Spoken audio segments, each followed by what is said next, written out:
Micah, welcome back to the Viall Files. Thanks for having me. How are you? How was your heart? I'm great. Oh, my heart. Well, my heart is doing a little better than the last time I was here. Okay. Definitely a ride. But watching Perfect Match back, it definitely feels like a fever dream. I feel pretty far removed from it at this point. So How doing long good. ago did you guys film that? Which I feel like is important information for all the... I think a lot of people have a hard time, like, there are a lot of shit went down. Yeah. And I feel like a lot of feelings were hurt and a lot of people got fucked over the experience. But Right. some of you seem more over it than others. But that probably is a product of it happening a long time ago. 100%. So it filmed, I think, in August. So last summer in August, I believe. So a good chunk of time. I think a lot of people that are having intense reactions to the show, it's finding out stuff maybe they didn't know, or like feelings that they didn't know coming up. For me, watching it, I was like, yeah, that's what happened. I was like, well, there's that. But So you weren't really surprised by much in terms of things that people said or did behind your back? I think for me, I wasn't shocked. Anything that happened between Kaz and I knew it happened. It was all in front of me. It couldn't really get worse than how I felt in the moment. So it wasn't like, oh my God, he was doing that. It's like, no, that was right in front of me and I saw that. The thing that was shocking was seeing a lot of the other cast, like their experience with Kaz and I definitely didn't know that. I was staying in my own lane for the most part, focusing on my relationship. So I didn't know that people were so hyper fixated on ours and like trying to cause chaos within us. Interesting. Yeah, I had no idea. And do you think that's a product of they were in fact hyper fixated on you, or do you feel like it was, I mean, because don't you, when you guys are making the show, you kind of all talk about each other, right? Right. Like I'm assuming you're being asked about Elys and Justin, or Elys and whoever, or Elys and Harry, or do you feel like after watching it back, you two had more of a target on your back than, say, other couples? I don't know if it's a target. I really don't know what it was. I think back to it. I'm like, did they think we were the strongest? Did they literally just not like me? Did they, like, what was it? I literally don't know. I know that I wasn't necessarily running around the house trying to break people up or trying to like cause chaos. Like I was more worried about keeping my man by me, because if he wasn't, like, he was gone. But I mean, it is a game. I think that I look back to some of the more strategic moments or things like that. It's like maybe when we're in the boardroom. When you're in the boardroom, you're forced to, set people up on dates, and you're forced to like have that strategy. The two options are either test a relationship or bring in someone who you think would be a really good match. Those are the two options. When hanging out in the villa, you don't necessarily have to make those decisions. You don't have to be nosy in other people's relationships. That was a choice. Interesting. Okay. I have so many questions about Perfect Match, but before we really dive into that and kind of talk about what happened after Perfect Match, I am curious just about, your life and journey, if you will, from the last time we got to see you on TV on Love is Blind till now. Because obviously on Love is Blind, you had a pretty intense experience. Yeah. Right? Oh my God. On both like the romantic relationship side of things, and then obviously you were a bit of a villain. Yeah, you could say that. Yeah, I think that's fair. And got caught up into some like drama. Who was the girl that you were friends with? Irina. Yeah. Do you still talk to her? Yeah, we still talk once in a while. That was quite the experience you had. It was quite the experience. I actually had kind of like a full circle moment. Yesterday, I was, driving down the street in LA, and I was feeling really grateful for life. And I was listening to Lana Del Rey, so I'm getting kind of in my feelings. What song? Yeah. I was listening to Video Games. Okay. At first, because that's how I always start off my Lana like that. Because it's like, okay, this is embarrassing now. Now I'm simping myself a little bit out, but I always like picture like me like getting married and like walking down the aisle. Okay. Yeah, no, that's how I picture. But then it went to the song. I forgot what it's called, and I was just thinking about like how much my life has changed in the past year. It's like last year when Love Is Blind came out, I was like quite literally fighting for my life, trying to drag myself out of the trenches of like just public ruin and feeling really like low and bad about myself and kind of giving into what the perception was of me. And now I just feel like completely different. I'm much more confident in myself and like excited about like where I am. That's awesome. Oh, that's great. That's amazing. What do you attribute that to? Because not everyone can go on reality TV, have the experience that you had, which is, certainly you've talked about mistakes you've made, and we're not here to relitigate that. But regardless of being able to recognize your mistakes, often is the case, the audience reactions to, mistakes that we all have made, or, we've all been mean girls. We've all had to apologize for, saying things that we regret. But the Right. internet will act as if Yeah. you are a certain type of person and you are forever that person, and that can be Right. very difficult to process and hard on your mental health. How did you pick the pieces back up and use that opportunity to kind of, I don't know, maybe make some changes or reflect? Like, what were Yeah. those changes that you made, and how did you become better for it? There's a lot of different parts to that, obviously. I think the first is realizing, when it comes to mental health and it comes to kind of realizing who you are, it's like, one, it's a confidence thing. Two, it's realizing that, the people are going to have a perception of you, but that's also the character that was portrayed to them. And that's okay. I think sometimes people think that people on reality TV are kind of frozen in time. So it's like when they see me on Perfect Match, it's like I popped right from the Love is Blind set and I'm still, that exact person, how I was perceived or even how I was. But it's been time, it's been years at this point, and people do grow. It was definitely a learning experience, and I think what was big for me was just being confident in myself and being able to continue to put myself out there and hope that people get to see all the different parts of me. That's awesome. I Yeah. do think it was two very different, like, people that we saw from Love Yeah. is Blind to Perfect Match. I do think you on Perfect Match is who you are to your core. Yeah. And maybe Love is Blind was a side of you that maybe someone else brought out, or Yeah. just, you said some things that maybe a lot of people took out of context. Yeah. But I do think who you are on Perfect Match is like Yeah. who you are. to Well, your thank you. core. I'm happy that people do get to see a different side of me. But I mean, it is reality TV. And when you go on these shows, the show isn't about you. It's not about showing who you are. It's about showing a storyline and it's about being entertaining. And so I can't go on a show and expect, the audience to understand every single part of me. Mhm. I'd be Yeah. an idiot to think that. Yeah, It's, no one is like in an ensemble cast, to your point, like Yeah. no one's the main character. When we watch it Yeah. as characters on, I'm sure you learned this too. I think a lot of people actually don't learn this, but yeah. we all go on these shows and we kind of expect the show to be aired from our main character point of view. When you realize you probably realize pretty quickly on Love is Blind, and I wonder, you probably it's probably a blessing too, because as Yeah. someone who first experienced on TV for different reasons, when very similar to yours, where it was like, oh my God, I did not expect to Mhm. have, like, no one wants to be a villain. You go in and you think you're fine, and then you go out and then you see the final Yeah. cut, you're like, holy fucking shit. Like 100%. That was what happened. I was like, wait, who's that? or even if you see yourself, just the audience's this? reaction to it, right? Yeah. But that can be a blessing, because Right. then if you survive that, like you did, I think can go into future experiences a lot more mentally prepared, with your eyes wide open about what this experience really is versus Mhm. what you think it should be. Because I think a lot of people go in thinking that they're the main characters and they're the only story that matters is their story relative to Sure. all the other stories. And like, that's just not how it ever Yeah. works or how it's aired. And then people kind of Mhm. get pissed or start There's screaming no way to at see like people. every single part of Yeah. their story. There's so many hours of footage in every single different room. And it's like, we'd be here for years trying to watch all of that. So it's like, you can only see bits and pieces, and then people are going to draw conclusions from what they see. Given your experience on Love is Blind and the work that you did to recover from it, was there a part of you that wanted to have another shot at redemption, or showing people that, like, this person you saw in Love is Blind,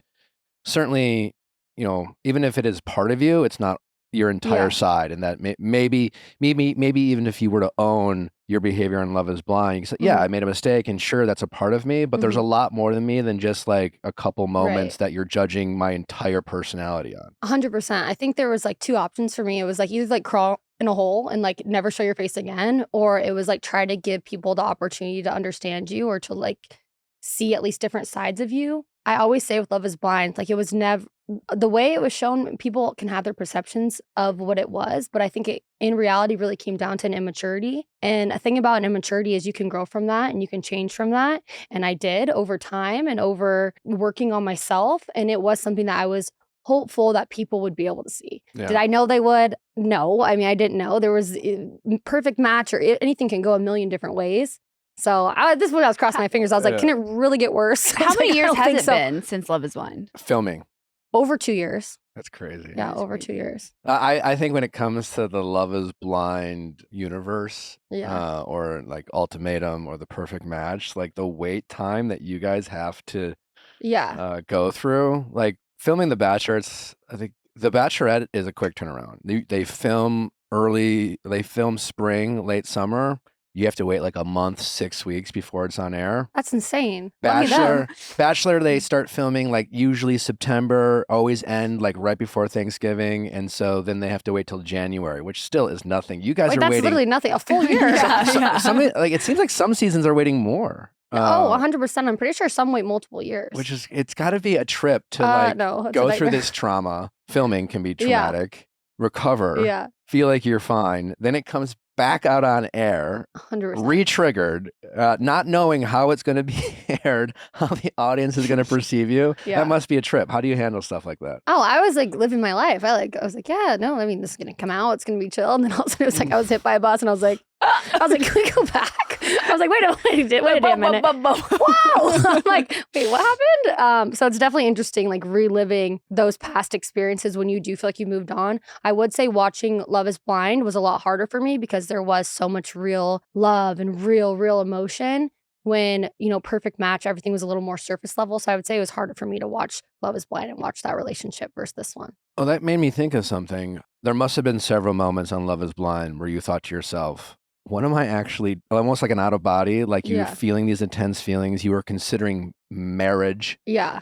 You're not an idiot. Yeah. You must have thought at times, wow, I'm considering getting married, but like, just the intensity of the environment. Doing Perfect Match and it being a very different environment, very a la Bachelor in Paradise, more casual. Did you feel more in control of your emotions on Perfect Match because of the intensity of Love is Blind or no? Honestly, kind of the opposite. I feel Really? like on Perfect Match, I was like, oh my God, I'm not getting any direction here. Like I'm starting to spiral. Interesting. I'm like, where am I supposed to go? Who am I supposed to talk to? Interesting. And I feel like Love is Blind was much more like you had that point in the pods and stuff where you're deciding who you're going to be with. And once you're with that person, like you're set. This is your journey. These are the steps that you're going to go through to get to the end. Okay. Like you're going to go through this and then you get married. And so it's like you kind of know what to expect. Do you have those moments of out of body experience? Oh, I mean, I don't know how I couldn't. I was with Paul and every 5 seconds he was like, what are we doing? And I was like, no, literally. So it was different, but it was a lot more casual. So I don't know. I can go back and forth on that. Interesting. I definitely didn't feel in control. I'll let you know that much. I did not know what was going on. I was panicking. Yeah, I was freaking out. It was that, we'll get into Kaz. Have you talked to Paul at all? Have you seen Paul? No, I haven't talked or seen Paul. He's not dating your friend? He's not dating my friend at this point. As far as I know. No, I'm just kidding. No, I have not seen or spoken to him. Oh yeah, didn't he like touch her back or something? And everyone was like, "Oh my god!" And the internet like exploded. It seemed I'm not much of a. I think we chatted about it. I'm not a conspiracy theorist, but I felt like there was some. Nick fell into the trap. That looked fishy. I think Paul was just like a handsy person. Like I don't think. Now he sounds like Harry. No, literally. Is there a Netflix hierarchy or how high school is the Netflix reality TV universe? Because I find it really fascinating. You have Love is Blind, which from where I stand, best reality TV show on television. I don't care what Netflix, ABC, Hulu, Bravo. I'm sorry. It's just this people are considering getting married. Yeah. So like that's taking it all the way to that's taking it far. Yeah. If there was one that was like, we're forcing you to have a child, that would that's the only way you can surpass Love is Blind. So now you guys will be having kids. So, and it's very popular. I believe it's like one of the most, if not the most watched show on Netflix. It's crushing life. And then you have other shows maybe less popular, but then you have like, Harry, who came from season 1 of Too Hot to Handle. He got a ton of followers from that. Too Hot to Handle obviously has like a lot of traditionally attractive people, and they seem, and like even the guys seem to very like fuckboyish, and they come in with a kind of a certain confidence, a certain attitude, and I feel like sometimes that kind of goes up against the Love is Blind people who come in who are like, well, but we're on Love is Blind and we're like the cool kids, and I feel like there's a lot of butting of heads of like who's in a higher position of authority, like the people who are coming from the more popular television show versus some of the other people who are like, well, I'm on Too Hot to Handle and I'm hot and I can do this. And like, what was that universe like? And what was like the high school dynamics? Did you experience that? Did you witness it? Oh, 100%. Can you walk us through all that? I think honestly, it wasn't necessarily like who's cooler, but I think there was a very big contrast in personalities. I think the people that are coming from Too Hot to Handle, or even coming from like any other reality show besides Love is Blind, they're used to like not putting on a show, but they're used to being like, boom, bang, loudest in the room. Like, this is how you get attention. Like, this is how you do it, is like by being outlandish. And Love is Blind is kind of opposite. It's like, you don't have to put on a big show or be the loudest in the room to be successful. Right. You know what I mean? And Love is Blind, it's like, it's more having conversations, like what your intentions are and those kind of things. Too Hot to Handle, maybe it's being the hottest, maybe it's being the most aggressive when it comes to it's like completely different. And I think that definitely trickles into Perfect Match. And it was a big culture shock or something to me. It's like a whose dick is bigger competition. Yeah, 100%. And I'm not used to like leading with sexuality, I guess. And so it felt like I was constantly trying to get to that point where I could maybe get to their level, because it seemed to be those were the things that were like working. Yeah. I don't know how to explain it, but it's like something that I was not used to doing in my previous show. So I did feel a little out of place. And I think a lot of the people that come from Love is Blind feel that way as well. Yeah, it seemed that's an interesting obvious take, that way, where it's just like, and you make a great point in terms of you don't need to be showy or performative on Love is Blind to be a star. Right. It's such a naturally, in fact, and that's what makes the show so good. It's organically creates insane amount of drama. Where like Too Hot to Handle, it's like, okay, we get it. You all have washboard abs. And it's like the people who are aggressive on Love is Blind are the ones who like don't get a match. Like 100%. They don't end up with someone. They like, everyone hates them. Yeah. It's like not who's the hottest. It's like who's the most genuine, who's here for the right reasons, where's the real connections. It's like very different. Like Alora, I really enjoyed watching her this season, but I feel like in her, like, I don't know what you guys call them, I call them ITMs, in the moment kind of things. And like, she was just like, I feel like they set her down for a half hour and she just gave a bunch of like one-liners, like, bring it on, like, and all these like, we're gonna rock it tonight. Like, she's just saying all these like catchphrases, and they're just like, yeah, just give us another one, because it was always Alora like giving these buzzy catchphrases. That's her. She's just a buzzy person. I'm absolutely in love with her. I think she's the most amazing person ever. You live with Alora right now, right? Yeah. Oh, we were staying together, and now she's probably gonna end up going back to the UK within like a few weeks. But yeah, her brother's coming and her best friend. But we've been living together, and it's been great. But that's like very accurate. She's kind of like that too. She just has really, really great energy. And I think that's like one of the things that is being shown the most with her. But how is she doing? Like, what's her and Steven? Honestly, the thing about her and Steven, in my opinion, was actually the worst post show, because I think that she went through it more than anyone. I want her to be able to give her own recollection of what happened and her to be able to share her side of the story, because in my opinion, it was the worst ending. Oh. Yeah, and I don't think that I would be able to represent it enough as well as it needs to be shared. Wow. Interesting. So, but it seems like maybe she left the show with great expectations of the potential of their relationship. Right. And Steven maybe allowed her or played into those expectations, and then 100% proceeding filming, he maybe showed a different side. 100%. I don't know where these men went to acting school, but they went somewhere before getting on this show. I'll tell you that much. I don't know what was going on in that house, but I will say, for the majority of every couple you saw, there was a different vibe in the house and on the camera than it ended up being in real life post show. Wow. Okay. Like, the camera's cut and they said, time to check out. Like, let me collect my check. It's time to go home. Is Steven and Alara both in, I know obviously Alara is, but is Steven in LA? Is he where? Alara's here for now, but she still lives in the UK. Right. And Steven, he lives in LA. He's in LA. From what I know. I honestly don't know much about him. Yeah. They all seem like they all had sex with each other. Yeah, isn't that what you do on that one? I don't To be honest, not my favorite show. The whole thing is that you can't like touch each other, right? And you lose money for like doing like Yeah, just like- kissing or something like touching that. each Yeah, other. Yeah. Interesting. But I think off camera they all bugged. Well, I mean, according to Harry, him and Steven have had I cannot sex even with, believe like, that was every on television. I mean, the fact that he said what he said about Holly. I cannot believe that. And My jaw has never. Has dropped Holly further. spoke up about that at all? Has she said anything, or what's been the reactions? Because I have no idea. I cannot even believe that came out of someone's mouth. No, I feel like there's it so wasn't many even- things that were said that were just like so character revealing that it's like, yeah. why? And not even like, you're not even talking about your own. Yeah. It's like him saying like, oh, and Steven. Yeah. Like, why? I think that says so much more about him than it says about her. No, Oh my God. 100%. Like, okay. Wild. Yeah, insane. I'd be pissed. Yeah, I would love to. I don't think it says anything check about in on her. Holly. No. What the fuck? Like, Yeah, fuck it. Fuck it, we ball. Yeah, for sure. You and Kaz.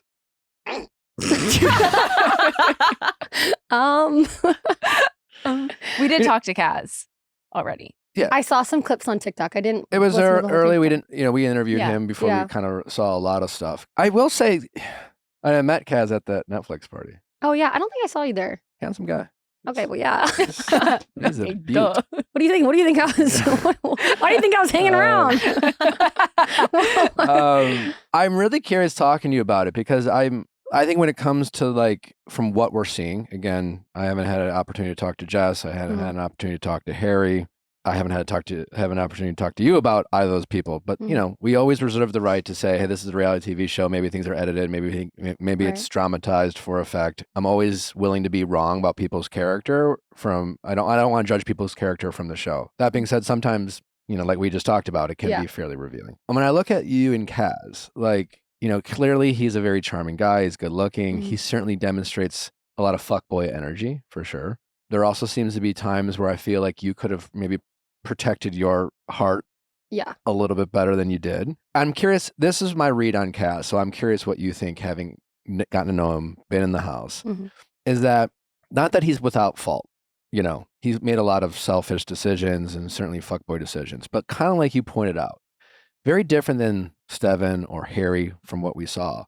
Kaz kind of just, he took the approach of, it seemed like, I thought this is a TV show about like trying out different things and dating different people and talking to different women. Maybe there's a make out here. We're playing silly games. I'm just going to embrace this very crazy atmosphere. Kind of like on Bachelor. You never think you're going to, date the same person or have multiple dates or, once you get to the final three, there's these fantasy suites. You have all these overnights and you just kind of tell yourself, I don't know. This is the rules of the show. So I'm guessing I'm going to play by the rules.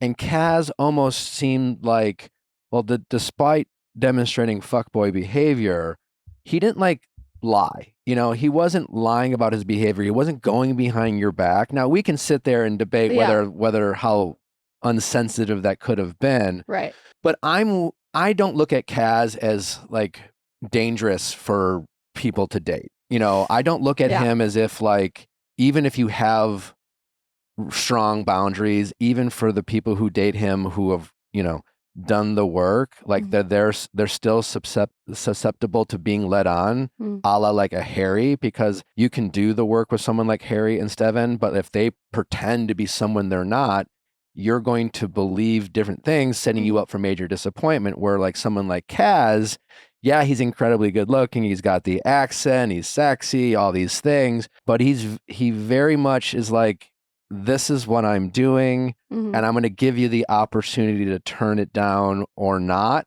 Like, how is that a fair? I think that parts of that are true. I think that mainly the fact that like he's hot and charming. Like obviously he's hot and charming. So that's what I agree. The only thing that's true out of what you said is he's hot and charming. So you're right. Yeah, he is hot and charming.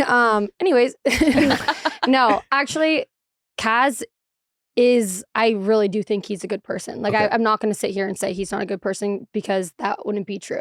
Do I think he's someone that I would ever want to be in a real relationship with? Absolutely not. Okay. And there's multiple reasons why I can go, deep into it, but there is a lot of things you don't see. One of the main things you don't see is some of the conversations we had about where we were at and how we were progressing. there's a difference between wanting to mingle and do all these things, but doing it with an intention of getting to know someone. And if your head is turned and you want to get to know them, okay, like go have a conversation and say that's what you want to do. It was never put in front of me that we were, going to explore other options. And I think one of the main issues was that it was kind of giving hypocrite. Like I think about one day we were in the vans, we'd be cooped up in these vans for hours before the competition. And all the girls were talking. I think it was like one of the first competitions. And they were like, who would you want to see come in? Who would you want to see come in? And we were all saying people that we'd want to see come in. I said someone, and one of the girls. Who'd you say? I actually said Cole from Love is Blind. Okay. So one of the girls went and told Kaz, like, oh, Micah said she'd be interested. It was like an explosive moment multiple times over and over again. Well, you said this. You said something about Cole. Like, what about Cole? What about Cole? And it was like, you're over here putting the entire show on your back, talking to every girl in the house anytime they come in. Yeah. But I'm not allowed to say like, oh, I would be interested in seeing him. So it was like, I felt like, okay, well, if he's feeling that way about that, okay, then like, let's lock in here. Like, I'm going to move forward with you. I'm going to keep my eyes for just you. When he had one eye here and one eye there the whole time. So it's like, what the heck am I supposed to do? Like are we this or are we that? I think it was the lack of transparency and just like the communication that was like our biggest downfall. I don't think he's a bad person by trying to talk to other people. I just wish that it would have gone a different way and been more apparent to me what was going on. Did you, or I guess just the show in general, like were people defining relationships? I know like it's like, do you want a match tonight? That's part of the show, but were there people actually being like, hey, like, are we a thing? I know like within the confines of the show, you might be broken up, but how much DTRing was there, if any, in terms of, let's say if you were to go back and play it differently, could you have gone to Kaz and been like, hey man, like I know we're on a show, but I really like you. And like more than just, I want to be your perfect match. Let's be exclusive. Like for sure. I am not interested. I don't care who walks through that door. Like, I only want you. Yeah. Right. So could you have said that? Or did you say that? Yeah. So our second time we won the challenge, we had the date, and it was the date where we went to the cenote. So I sat down to I wanted to like figure out what was going on, because at this point I'm still getting like jerked around in every direction. Like I have whiplash. I'm like, am I with this guy or not? I can't tell. And I was like, do you see a future here? Like, do you see this progressing outside of the house? Had he have said no, I would have packed up my little bag and moved to the next room. But like, he was like, yes, like I see this being something. And I took him at his word. I thought that he was genuine. And that's how I moved forward. And that's how I continued to move throughout the rest of the show. So you moved that way and he didn't, obviously, clearly. Yeah.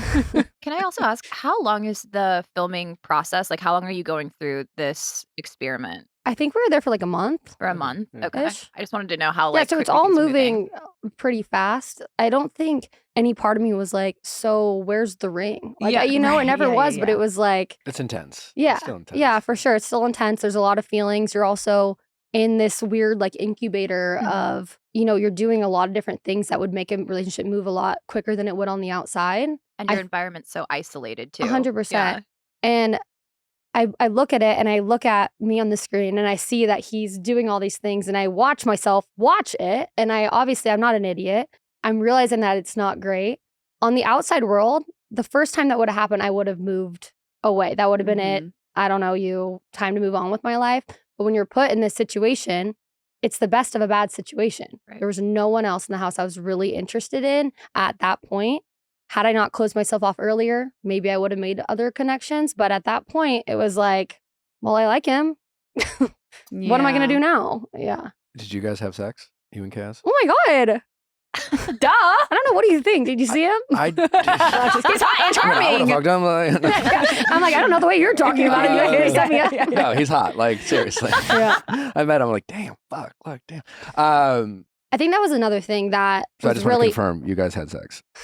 So on the record, you can go ahead and quote me. Go ahead. Yes. At what point?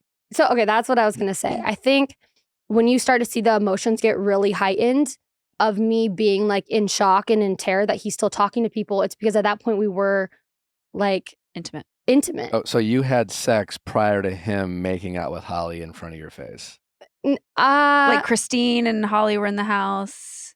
And that was the same night that he like picked Christine and went and matched with her. This is after Boys and Girls Day. Yeah, I don't know if we had yet. We'd been. I think the morning we were like hooking up. I don't think we had sex until how it airs is that you guys I'm saying this. have a pretty long. You guys are pretty much have eyes. You guys are matching multiple episodes. Towards the end, they play this game. Kaz makes out with Holly. Right. And it's seemingly in front of your face. You're appalled. It looks like he's cheating on you, from the audience standpoint. Did it feel like he It felt like he was cheating on me. Okay. I was like, is that my man? I was like,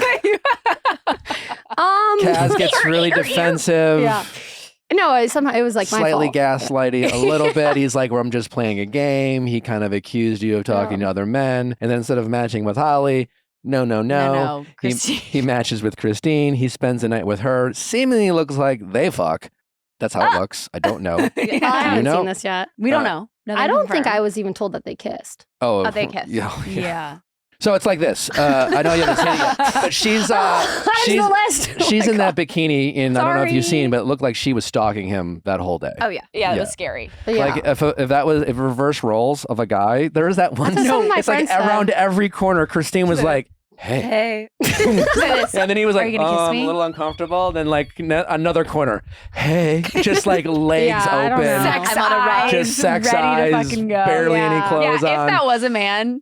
Terrifying. Probably prison. Prison. You'd probably be arrested. Anyways, once they match, not to rub it in, she's on the bed and maybe they stop. She seemed like she was fucking down. And her reaction, honestly, to Kaz breaking up with her and getting back together with you was unhinged. But it only makes sense if they fucked, because then I can. This is like all news to me. So. But very sorry. Yeah, sorry. Well, I'm happy we all gotta learn this together. But it's just like she was extremely like upset and aggressive, and it was like you've only spent maybe 24 hours, like maybe you 20 were hours. pursuing him, and then you went on a date with someone else, and you're mad at him for going back to the girl he was dating the whole time, and you say she accused him of being a coward, which was kind of. She was saying some stuff like that to me, like, oh, like you're the easy option. I'm like, well, technically, like you're the easy option. I'm not gonna lie, but she's like, she like literally forced him. Yeah, I don't know. That was hard for me to understand. But one thing about the whole Christine Kaz situation is I was trying to not have my focus on Christine. My focus was on Kaz and his movements. Christine and how she's gonna be or act or what she wants has nothing to do with me. If you can go for my man, you can get my man, well, he's your man now. Yeah. For me, I was just worried about what Kaz was doing. The only person who owed me any loyalty was him. Sure. No one else. But you don't remember whether you first had sex with him before Christine? I don't think Kaz. I think that was. I was it after you guys got back together? I think it was after we got back together. Okay. Couldn't have been that memorable. But I guess when I say like me and Kaz were starting to be more intimate, like at this point, you were very physical even before you had sex. Like even sleeping in the same bed with someone, kissing someone, doing those kind of things, like at that point, like call me crazy, like I kind of thought we were something, like what? Like, does this not mean anything? I mean, You're like, no, not a perfect match. You're on the wrong show. Yeah. Well, I'm coming from Love Is Blind. I don't know. I was confused. I guess I didn't know where it was. Me. I'm so sorry. We are engaged right now. So we're getting married. We live together in 2 weeks. We're like sharing a room. I'm like, well, we live together. Like, you're gonna do this? No, we pay rent. This is our home. Like, our home. No, yeah, I don't know. I think I was a little bit confused. That's fascinating. This is how different experiences change your. Yeah, and he's like, we were just hanging out, and I'm like, okay. I'm like, wait, what? Well, that is helpful context, just because as a viewer, I like to consider us friends. Yeah. And I was just like, my dear friend Micah, what are you doing? After like Kaz was like, we should get back together. I'm like, this was like. You're like, oh, for sure. I'd like to say sorry and get back together. I was like, okay, perfect. So anyways, I'm going to move my bags back in. Everyone's like, hey, now listen, I don't know. I like the man. What am I going to do? What was it? Oh, that's not. Oh, yeah. No, when y'all sat in those chairs and you're like, oh my God, do you remember? And this is the place that we did. And I was like, oh, they're in a good mood. And I was like, no, okay. When I came out like to go, I knew he was asking for me back. First of all, he was like moping around like this for like the entire time. And I was like, this man misses me. He probably didn't. So like, I need to restore my image before the show wraps. Looks sad. I don't know. Listen, I don't know his intentions, whatever, but I knew he was going to ask for me back all day. I just did. And it was like the murmur of the house. And so like I came out there and I was like, and then it was funny. Producers were like, wait, you couldn't like hold, like at least have a conversation. And I was like, so literally, he's like, I miss you. And you're like, okay, great. Well, let's go. Oh, yeah, me too. No, Yeah, you didn't even make him sweat. No, he didn't sweat. There was not any sweat. No, I don't know. Did he even say sorry? Like, I don't know. I honestly don't remember. I think he's just like, I miss you. And I was like, oh, wait, me too. She's like, great, my bags are already in the room. Yeah, no, literally. I was like, oh, good. I just had to move all my stuff over. But all jokes aside, do you feel like you learned something from that? Like, would you have changed your behavior in the future? Next time you meet a very handsome man like Kaz, who comes across as incredibly charming, like, have you thought about like? Yeah. I know it's all fun and games and it's a TV show, Right. but like, did that fuck you up at all, like emotionally? Like, did your experience with Kaz overall, like, did you have to recover, like emotionally? Yeah. Did you have to get over him? That's I don't know. So like in real life, that would have never flown on for that long. Like if you give me any of the vibes that he was giving me, I would have walked so quickly away from that. Right. But there was no walking away from it. Like I was sad. And do I look at it and be like, oh, I'm so happy I made this and that decision? Well, no. But what I am happy about is I was genuine. I liked him. I showed it. Okay. I did it. I stuck beside him. Should I have? Probably not. So kind of almost like Bachelor World. You were like, yeah, I get it. Like, I wouldn't normally do this, but like, them's the rules of the game, and I'm just here to play the game. No, I'm like looking around. I'm like, okay, so like, well, I like Kaz. Like, that's who I liked. And I was like, I'm going to write it out. Is it going to work out? No, there's probably a 4% chance, but I'll take it. What about the part, again, I don't know if you've seen this part, but after, instead of Kaz going up to Christine and being like, hey, so listen, you were like, hey, so this is like really awkward, but like, Kaz wants me back. Okay, hold on a minute. Wait, I actually was wondering how this was going to play out. So can you clear the air on anything? Because air. that does come across as a little bit of like, you could not have waited. You're like, yeah, well, he did pull me and say he missed me and wanted me back. Oh my God. Like, I can imagine it looking like that. I will give a little context and people can think what they will. Honestly, I don't owe her anything. I feel you were valid in that. This is what happened though. Yeah, I'm not even saying you're wrong, but that is how it looks. I'll give what happened. So when Kaz asked for me back and did all this, yes, I jumped right back into his arms. But I was like, we can't move forward though until you go have a conversation with Christine. I was like, you need to give her the respect that you did not give me. You need to go tell her. You need to be like, this is what I'm going to do. And then we can move forward from there. I was like, don't blindside her like you blindsided me. And then fast forward, she came in from the date and boys chats, girls chats. That's like what the whole vibe was. So the girls all have their chat. She sits down and she looks at me and I don't know what is shown or what isn't, but basically she's like, has he apologized to you yet? Like all this stuff, like, you know, like, and I was like, yeah. And then like the girls were like, it was like, okay, tell her, don't make her look like an idiot. So And you had that's where it thought came Kaz out. had said something. No, I knew Kaz hadn't had the chance to Oh. say anything. The minute she walked in, the boys separated and the girls separated. She came here. And I wasn't going to allow, I could tell that she was going to go through a way where like, I couldn't stop thinking about Kaz. Has he apologized to you, babe? It was giving that. Like, has he apologized to you, babe? And I could tell maybe she was like wanting to stick with Kaz. I'm not sure. I didn't want her to sit there and I look see like what a you're fucking saying. idiot. So, to be yeah, completely you were- honest you and be were like, I'm kind going of- to go back with Kaz. I was like, listen, You had two tough choices. I could either let her sit there and be an idiot and be like, I miss Kaz the whole time, or I could stop her and be fucking tell her. like, hey, listen. This is You need to talk. He asked for me back. You need to go have a conversation with him. Those are my options. And at this point, That makes sense. whatever. Okay. Yeah. Yeah. Okay. And then it kind of exploded and I was like, oh. I was like, I'm oh, very okay. I sorry. think I just like set off a bomb or something. I was like, I don't know. I kind of didn't have a good situation Yeah. that was put in. Her reaction didn't seem to make a ton of sense again, unless, and I'm assuming they did have sex. I didn't understand why she was angry either, to be honest with you, because me and Kaz at this point, we were the longest relationship in the whole show. We'd been together the whole time. They had gotten together for like, it had to have only been like 24 hours before, or If 30, they had 30. sex that night, would you have more empathy for her or no? I think I have empathy for her regardless, because if she is upset and she does feel like there was something going there, I know how that feels. I mean, that's what I thought the whole time with Kaz. If you thought that too, then I'm sorry I'm sorry. Yeah. But I had no idea that they even kissed, I don't Kaz think. saying like I know you were like asking questions like I really like you and do you want do you see a future, and he was saying yes, I see a future. Mhm. I think that when it comes to dating in general, that can be a gray area. I know Mhm. some people will immediately be like, oh, love bombing and shit like Yeah. that, but I still want to remind people sometimes that people are allowed to change their feelings, like Mhm. especially in any dating situation. Two hot people get together, Mhm. emotions running high. Right. I see a future. The other person, yeah, I see a future too. Like, if those words are being said in the first couple of weeks, like there's a good chance one or both people's feelings might change. Right. And, like as you get to know them. and that's further. okay. Yeah. Right. Yeah. That being said, so like Kaz saying that, like I can, But he does have to voice that to her when they do change. Totally. I guess my Right. question is still wondering how you see it, because again, back to like the Stevens or the Harrys of it all, like they're like seem to be lying in real time, fully aware of their lies, where like you could, if you want to defend Kaz, you could make the argument where he's just like, he doesn't really know how he's going to feel in a couple weeks. Mhm. So him saying, I see a future, how can you say for certain whether he's obviously lying about it versus like other people? Or do you think I guess my question is, were there other things that Kaz said that now looking back felt manipulative or felt dishonest, where you feel like you knew he was being dishonest in the moment, but watching it back you realize that now?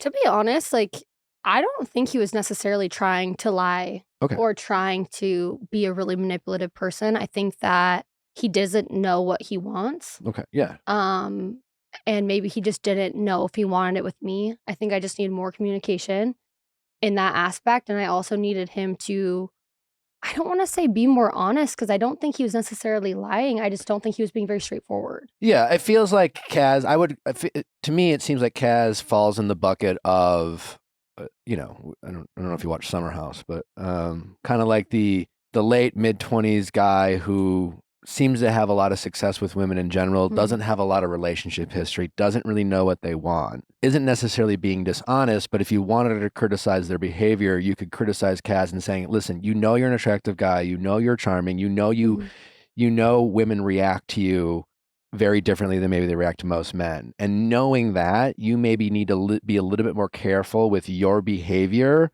knowing that. You can't keep getting by being like, well, I don't know what I want. And having all these kind of intimate moments with these women, knowing that they might feel a certain way about it differently than you feel about it. And that's leading them on, even if you're not trying to. Like, I think that would be a fair criticism of Kaz. Yeah, I think that's fair. I think it's hard for me because it's like I look back and I'm like, oh, I hate that person. I think he's quite great. Yeah. I don't see him as someone I would ever want to date or be in a relationship with, and he'll probably kind of be in that same mode for a long time if I could guess. But he never I don't wanted to hurt me or hurt anyone, and I think that that's pretty clear.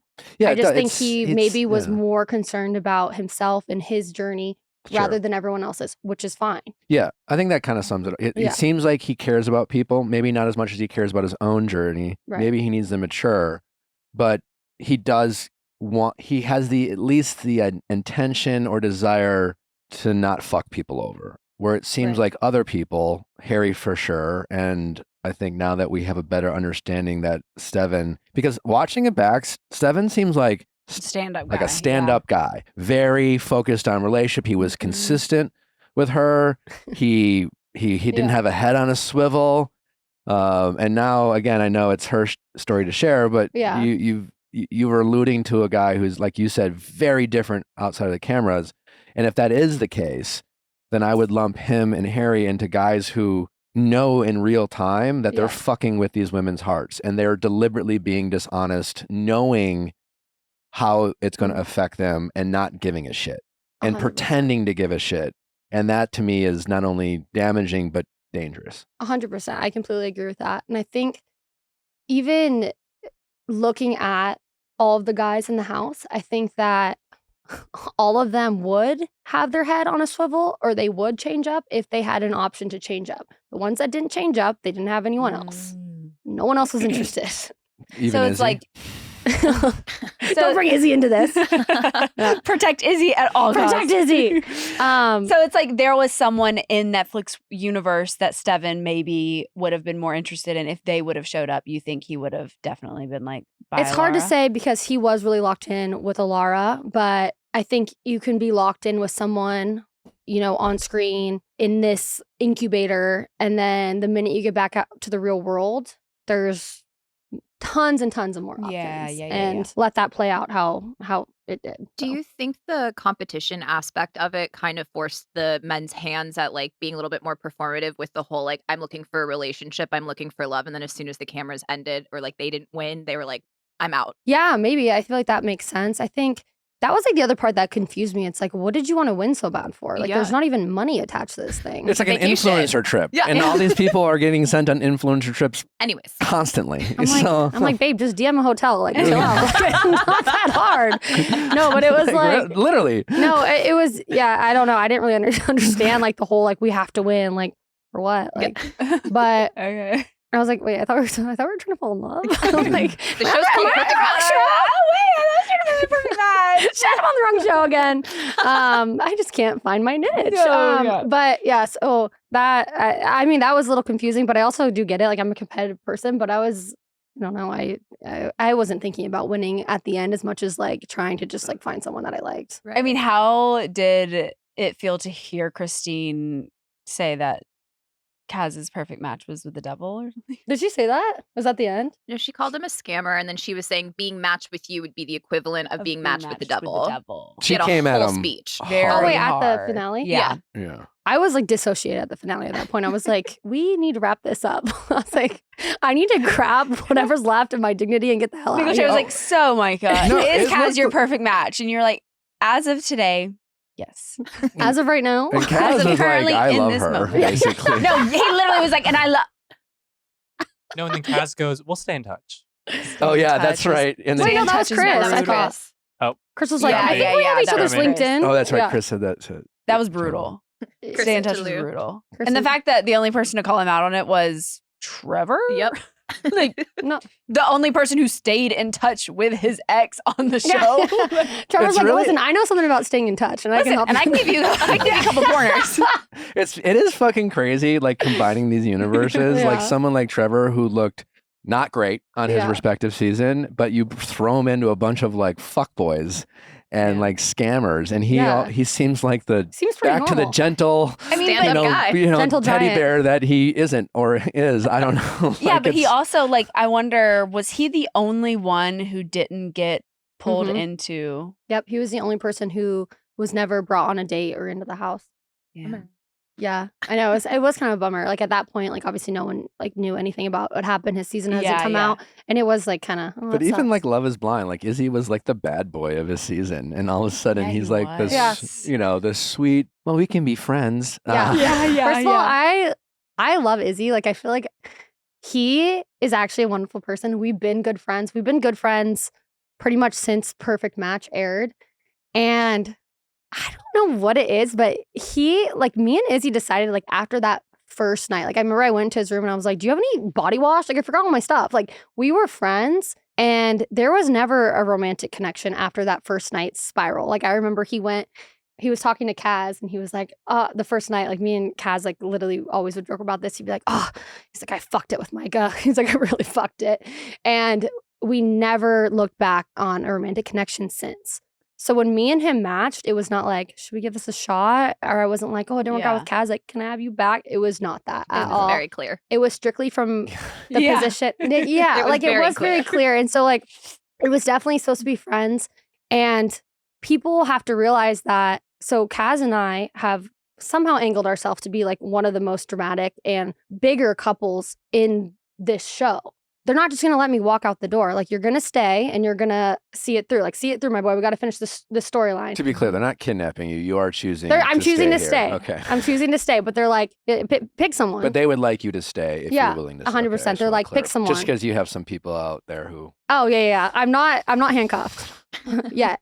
But anyways, and so. Her. Ooh, Okay. what was that? Okay, Kink. But basically they were like, like, pick someone. And I'm like looking around the room and I'm like, oh, like, oh my God, like, what do I do?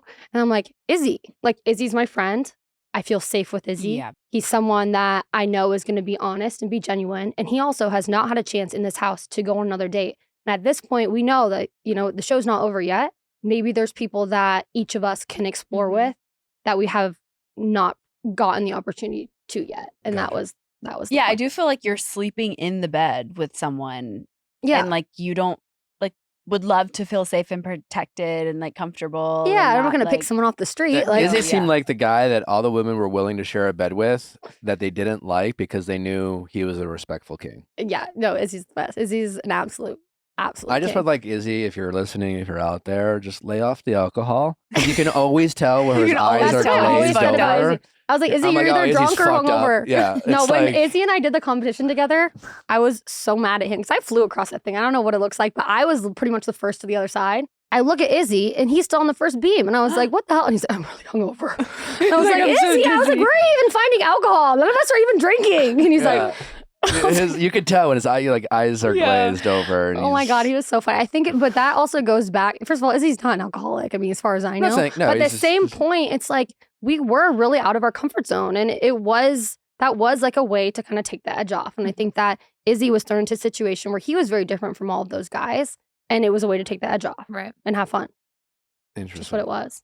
Okay, so you and Kaz, filming's done. You come back to LA. He goes where? Oh, babe, it didn't even get that far. Oh my so, God. Okay. So we didn't make it to the airport. So we haven't crossed the border out of Mexico yet. Okay, perfect. I mean, I think that I don't have to He say. blocks your number. Literally. No, so we're still at the hotel at this point. But I mean, I don't think I need to say a lot for people to be able to draw their conclusions to what happened. It's like pretty much what was written in the stone from like day 4, like what anyone could have guessed happened. Well, I'm very, very bad at guessing. So could you please tell me? I mean, Kaz it pretty quickly. I don't really know what I should say or how to say it. You just say the truth. Do you say it's been fun, bud? I feel like you've been defending him plenty. I think you're allowed to say your truth. I don't remember how I was planning on saying this. The honest way. Okay. So the truth is fine. Basically, he continued to explore other options once the cameras were off. And I wasn't interested in exploring other options. And I was under the impression we weren't doing that. You're like, babe, the game's over. I was like, babe, the actually game's done. over. So there's no cameras here? I'm like, TV's wrapped. was We're there done. another kissing competition? I was like, but let's just say that. Also, why was I not invited to this one? I'm like, I'm confused. Wait, is it my turn? Yeah, there was another kissing competition off camera. Let's just say that. With who? I'm not going to say that. But it was someone on the show. I feel Are like you protecting him or are you protecting her? I'm protecting her. I think that maybe it will come out if it does come out, but I don't know. I feel like people on the internet and in the world have gotten way too damn comfortable with being terrible on social media, and I'm not going to say anything that might open her up to any sort of hate or him. I Good for you. don't care. Not my prerogative. If it comes out, it comes out. Gotcha. But yeah, definitely happened. And then In front of you? Or did you hear about it? I heard about it. Harry and I were off filming some press, and I was gone for the day, and that's when it happened. I heard about it the following day. He denied whatever happened. I called her. I asked her if it happened. She told me it did. I looked at him, and for like a lack of a classier way, I was like, "You're dead to me. Never speak to me again." I never talked to him again, ever. Like one thing about me, like in the show, yes, it was like fool me once, fool me twice, fool me 3 times. I'm like taking it, but like in real life, like I don't care and I don't have time for it. There's other options. Like get the hell out of here, pack your bags, and that's what it was. We never spoke again If it were to come out, until then. who We've it is, recently spoken. the girl. To be clear, you have no exceptions with her decision, right? Are you? I think when it comes to this specific situation, one, like I said before with Christine, no one owes me anything. I'm not angry. I don't think it's your fault. I don't hate you. Not at all. Not in the slightest. That's on him. It's not on the girl. I stand by that. The only thing about this specific situation is like, why? You saw, we left the show together. You could tell that I really liked him. You could tell it was genuine. What did you get from that? And why? Yeah. So I don't see her as a bad person. I'm not angry with her. none of that. It's not someone who I would ever let in my circle. In your circle, yeah. Okay. That's it. Fair enough. Well, Period. speaking of friendships and whatnot, I feel like I don't know if it was the edit or if it was the reality, but between you and Elys, it seemed like there was a lot of back and forth of like being. Are you friends? Yeah, like are you not friends? Are you guys Yeah. kind of secretly going back and forth at each other? Like I had no idea that me and Elys had problems. I Right. literally had no clue. I understand that she was upset and why she was upset with like the boardroom situation. I do think that, listen, I'm gonna be honest. The boys had a bunch of chats. The girls had a bunch of chats. Kaz was under the impression that Harry wanted to go on a date. okay, Everyone's, so crawled up Harry's anal cavity. They're going to be doing whatever facts. you want. That was what it was going to be. Harry Yep. was going to go on a date, all right? What is Yeah. with The all options? these boys on Netflix Clout. just like Clout, truly. wanting to carry Harry's balls? Just like, here, Clout. let me just And hold he's them really for you. charming, I'll be Shoulder honest. on my Like, face. Yeah, he's I just a have charming never- person and he has Sure, but clout. have some self-respect. Yeah, I don't know. like, I have no idea. I don't even think I spoke to him. I don't even, Like they, once. But boy, they just yeah, that's what it was. And it was even worse love in Harry. person, I won't lie. But yeah, so that's what it was going to be. Listen, Harry was going to go on a date. Mhm. Yeah, Harry's going on a fucking date. This girl's coming in the house. He's the star of the show. He's going on a date. And so, you had no malicious intent by putting no, Jess absolutely and him no together. malicious intent. If she was hurt by it, I am sorry for that because you can't control people's reactions. And if they do feel like that, then I'm sorry. Yeah. But this is the thing. He was going on a date. He'd already had relations with half the people on the board. Mhm. And the other half the people on the board was Jess and Alara. Kaz already knew Alara. She dated his brother. Why would Kaz knew that wasn't going to be a match? The option was Jess. Do I Right. regret bringing Jess in? Hell no. I'm so happy I brought Jess in. She's one of my best friends. So whatever, it worked out. I don't have any regrets, but that is what happened. And if she was hurt for that, I'm sorry. I apologized to her profusely, even on the show. Right. I don't remember if it was shown or not, but like we were good. So I was understanding that was all squashed. And so looking back on it and seeing that there was like resentment, one, I'm like, oh, I didn't know that. And two, it's like I do like in a way like feel bad. Like I'm sorry that I made you feel some type of way. Right. But I definitely did not understand that was going on and that there was beef. It is hard to watch, but at the same time, like we are friends. We're still friends. I think one of the things that I thought of when I was watching the show and kind of like feeling like these like bad energies towards her, I was like, well, something that was really, really hard for me on Love is Blind was the fact that I was close with all of the girls until the show dropped. Super, super close. Texting about what we were wearing to the reunion. Yeah. Like all the girls, all the main girls. When they saw the public's perception of me and they saw like maybe different edits, they dropped me like it was hot. And it was really hard on my mental health. And that's not something that I would ever do to her. Yeah. And that's Are you not who I talking am. about a perfect match? No, No, Love she's is saying Blind. Love is blind. Love is Yeah, Blind. Like yeah. they dropped me like it was hot because of, people's public perception. And it was like literally terrible for me. Yeah. And You that's not felt something that canceled I by would do. the world and your friends. Yeah, and my friends who were there in reality and like knew what Know actually you, went yeah. down. We So I would never do that to Elys. spoke with Elys this week. Did you? Yeah, Mhm. you should give her a call. I mean, we talk. I think she said that the internet kind of has this like Micah against Elys. Yeah. And She feels like you've talked less since the show's dropped. I think that I did reach out to her and I was like, hey, are you doing okay? I know this can be like hard, like we're good, like whatever. And then like I released a video saying like, like chill out, like, to people, which is like, who's going to listen to me? I don't know. But like, it was something that was like kind of like mending that gap for us. And we're fine. Am I like having a sleepover at her house? Like not right now, but we're good. I have nothing bad to say about her at all. I think she's a good person. And I hate that she's kind of like going through it, like kind of how I did, because I know how that can feel. Yeah. But I don't think she had malicious intent. Also, she was there to play the game. Yeah, At least she came up and said it. Like, I fuck, don't she's get having why fun. for like She's hot. Like whatever. Like let her do her thing. I don't know why she's getting any heat whatsoever. Yeah. Because she just looks like she's having a I bit of mean, fun on a TV show. I do 100%. think the clip where she's encouraging Britton to go talk to Kaz, where then Kaz eventually Yeah. like blows up on her. Yeah. That was definitely like it felt a little petty, malicious. yeah. It For felt, sure. It felt very like, no. She was like, I don't think, and she's like, no, go. Like break them up. You can do it. Play the game, entertain it, do Fair this. enough, Yeah. It did feel a little bit like that. Maybe it was less malicious and more just like playing the game in there to like stir things up. I don't think, because I do not think she's a malicious person at all. Yeah, just compared to some of these guys' behavior, why the internet's wasting their breath going after Elys. Because the internet always goes after women. They let Yeah, guys get away truly. with anything. And a girl like looks at someone wrong and they're like, bitch. Like, actually, yeah. Mean girl. yeah, it's Yeah. insane. But Why do you think that is? Because the audience is, I would say, mostly women. I don't. I think a it's little just scary. like, I don't think it's just I don't know what it is. TV. I mean, I think it's like It's in everyday life in too. general. Yeah. Like women are constantly getting like, men always get the benefit of the What doubt. was the in the story you 100%. told me yesterday or the other day about you saw someone in public and some girl gave another girl a look? Yeah. We were at this event and I saw this girl that we were with had this really pretty dress on and she was like standing on her phone and this woman is walking by and she gives her like the nastiest look, like mean mugs the fuck out of her, like to the point where I was like, oh my God, if she saw that, like I would feel so insecure. Like I would be on edge. Ugh. And then she walks over to her and was like, I'm so sorry. I just have to, like, your dress is the most pretty, like the prettiest thing I've ever seen. Where did you get it? Like, I have to know.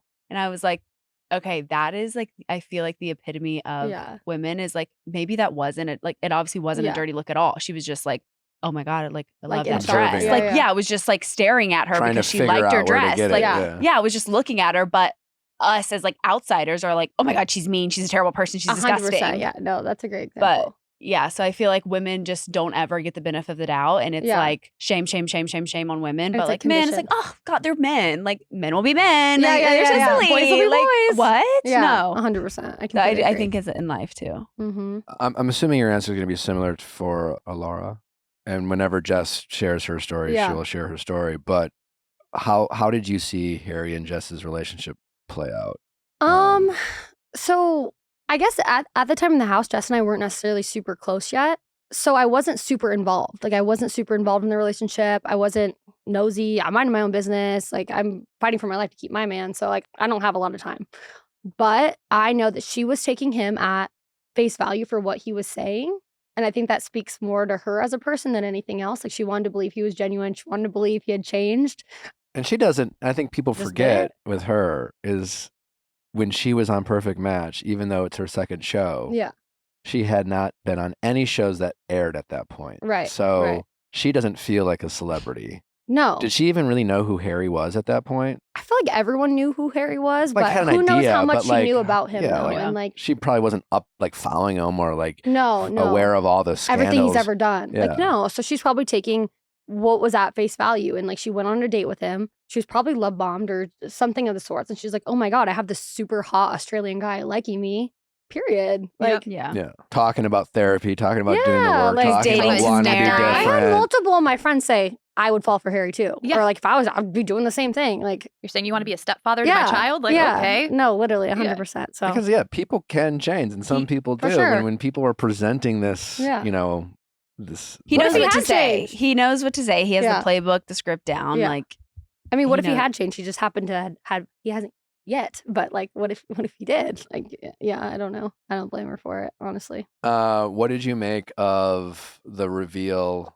I know at the finale we find out that no. First, did you believe it in the house? Yeah, did you believe that Harry Melinda had and kissed Harry Harry Melinda. Yeah. kissed. I 100% believe that Harry and Melinda kissed. First of all, everyone was drunk. Also, those boys can't keep it in their pants, and there was no one watching them for like the first time. Yeah. Like, I mean, before that, think about it. Like, Jess had her eyes on Harry the entire time. It was like pretty much the second he got away, and I can only imagine what was going on in the cenote. Also, I always just like believe women in general. So if she's saying it, like, yeah, he did it. Yeah, like we don't really get credit for being Guilty. like, I hooked up with that Yeah. guy. She's like, I kissed him. I'm like, guilty. Yeah, Yeah. no, but like, I don't know. So yes, I did believe it. Did I want to believe it for Jess's sake? Absolutely not. Right. That's terrible. Especially like looking back on it and watching too that they were like saying like, I love you. I remember that morning he had asked her to be his girlfriend. Oh. Mm-hmm. And After so, the kiss, after the accusation. of yeah, the kiss. so from my understanding, I mean, I could be wrong, but I'm like 99% sure that morning he had asked Jess to be his girlfriend. Yeah, because it came Knowing- across. Yeah. It came across as Harry gets accused of kissing Melinda. Yeah. Then Harry pretends to be sick or crying or sad. Mhm. He's making Jess feel guilty. We Yeah. don't get to see what happened overnight, but we come back the next day And they're good. and Jess and Harry are saying "I love you" to each other. Mm-hmm. And now we know that in Yeah. addition to Harry saying, "Oh, by the way, I love you," and Jess, you can criticize Jess for falling for or being foolish, but again, we all want to believe in the fantasy of Yeah. falling in love early 100%. and realizing maybe we have a lot to learn about each other, but these feelings are real. Yeah. And then Harry's saying, "Not only do I love you, fuck this show. fuck matching. Yeah. Do you want to be my girlfriend? Like for Yeah. Harry to do that, I'm assuming Jess is thinking this guy is breaking the rules for me. He doesn't care about the show. Yeah. That makes him more genuine than all these other fucking guys. Oh yeah, no, they were definitely like feeling like Yeah. like I walked into the like me and Jess still laugh about this.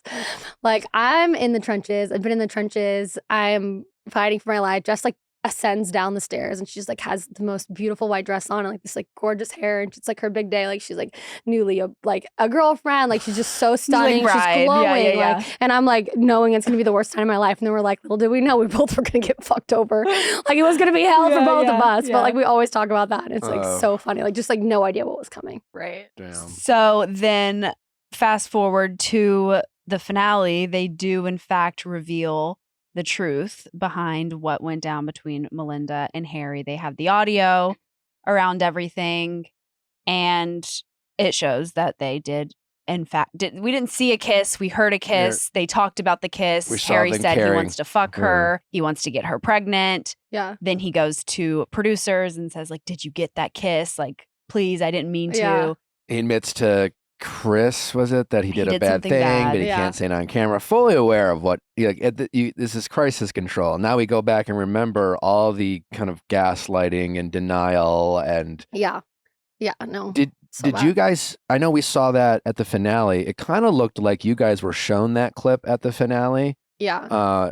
Is that how it went down? Or when did you find out that there was actually footage? No. So we did not see that. So we saw it with the rest of the world. Had no idea there was any audio, any footage, anything like that. So we didn't know that. And once again, I'm not going to speak for Jess because it's her story to tell. But in my opinion, knowing how strong of a woman Jess is, she probably would not have ever given Harry any sort of chance, if she knew that, if she knew the full truth. Because at this point, like she's still choosing to believe him and give him those chances. So when Harry at the finale says, I wasn't fully honest with, he said, what did he say? Yeah, did he ever say like, I wasn't fully honest because I did kiss her? Because how it airs is Harry says, I wasn't fully honest. It's like some kind of admission. And then it flashes back to like 4 weeks earlier, 4 days earlier. I don't know what the timeline was. It shows the actual footage. So it almost comes across that Harry's owning up to his mistake. Yeah. So, but you're saying that wasn't the case, and Jess still had no idea we didn't know that kiss happened, and so Harry never admitted to it. When did Jess also find out about the kiss with us? Yeah. Like that's like he still to this day never admitted it to her. I don't think he ever admitted it to her until he was like caught red-handed, probably. Yeah, because remember they show at the end of the credits they're together in the car and she's out here in LA and they're like, we're gonna make it work, blah blah blah, and then it says 1 week later we broke up. Yep. So I'm like, I don't think he ever had to confess. Yeah, I don't think he probably never had to. And I'm sure her looking back on it is like, well, then it all happened how it was supposed to happen. Like we didn't work out. I also have to say, just in Jess's defense, or like in her corner, I was like, she's had 2 iconic moments on these Netflix shows with the EpiPen quote. And then this one when she was like, I have to do what's respectful to me and for my daughter. And like telling Harry Jowsey, no. Yeah. Like we are not getting back together. I just thought that was epic. Also, she just caught a lot of heat when it came to the Melinda confrontation. And sure, yeah, like we never want to take out our anger against like the men or women, like it looked like she was taking our anger out on Melinda for Harry's behavior. Yeah. But now that we see this footage back, now it's feeling a little bit. Harry's wrong, but Melinda was the aggressor here. Mm-hmm. She went after him, and she's on a TV show and maybe she's playing the game, but she was not this. She said to Jess, he kissed me and I kissed him back. That is clearly not what happened. Yeah. So not only did Melinda say this in front of all the women, she changed the story to her benefit to make her look a lot better than she actually came across. Right. And Jess caught a lot of heat for that when that episode aired. Mm-hmm. About going after Melinda, not holding Harry accountable. Yeah. I think a lot of other accusations were thrown Jess's way that at this point seem wrong and unfair. So I think that's I think important to point anyone out. in that situation would have reacted poorly because at this point she's like, oh my gosh, like I have this hot boyfriend. It's like her big day. Like everything's going great. And then you have someone come in and say something so aggressively in front of everyone. I think it was just really hard for her to hear. At that point, I was shocked though, because I honestly didn't think that it's hard because at this point I was understanding where Melinda was coming from because I was like believing her at face value. So her saying he kissed me, like it didn't seem like she was trying to screw Dress over. I just think she delivered it in a really bad way. And I think that Jess was really hurt and upset and shocked. And that's why her reaction was that. So I think at that point, I thought both of them were kind of warranted. I was like, oh, I get where it's coming from. But then looking back and seeing that, I'm like, that was just, I feel like maybe it was spiteful and it was like a play to maybe get into the house. Yeah. Micah, you've been amazing. We still have a lot more questions about all this drama. But let's take a break from interrogating you. Okay, perfect. We have a caller thank who has you. some relationship problems. Okay. They would love our advice. Are you down to help? I don't know why they'd want my advice, but like I'm willing to give it. Micah, we learn from our mistakes. Okay, thank you. Actually, you are. I'm Actually- sure you have a lot more knowledge than I think you probably even realize. Dr. 100%. And for those of you who have tuned in, maybe you haven't listened to the show, maybe you're tuning in to Micah for the first time. We do this on all our Going Deepers. We also, every Monday, Ask Nick is just a whole episode of people calling in with their relationship stories and problems. And as friends, we share our advice that many people find interesting and helpful. If nothing else, it's fun to hear other people's relationship problems. So if you enjoy listening to this call, there's a lot of more of these every Monday, every week on Ask Nick. So be sure to check that out. Let's bring on our caller. How's it going? Hi, how's it going? My name is Vanessa. I'm 30 years old, and my virtual situationships avoid meeting me in person. Okay, virtual situationships. First of all, what is Correct. that, and why do you have many? Yeah, wait. Multiple? Yes, multiple. This has happened 3 times. Okay. We're currently on the 3rd iteration of this. I can definitely go over the first 2, but it's the 3rd one I would love for the team to focus on here today. Understood. Before we get into the specific situation that you want help with, I am curious about these virtual situationships in general, and how do you even get yourself involved in one? That's what I would also love to know. Okay. Basically, we match online. Okay. We start talking, Uh-huh. and the talking just never stops. And we never get to the date, Okay. and we never meet in person. And this goes on for months. Months. Okay. How many? One was a year and a half. Oh my God. Okay. So I don't know what the guys are doing on the other end, but there must be a lot of different things you can do to prevent this from ever Yeah, going yeah. to a year and a half. You have so much patience. Yeah. Can I ask, do they live near you? Do you know that? Or is it like cross country?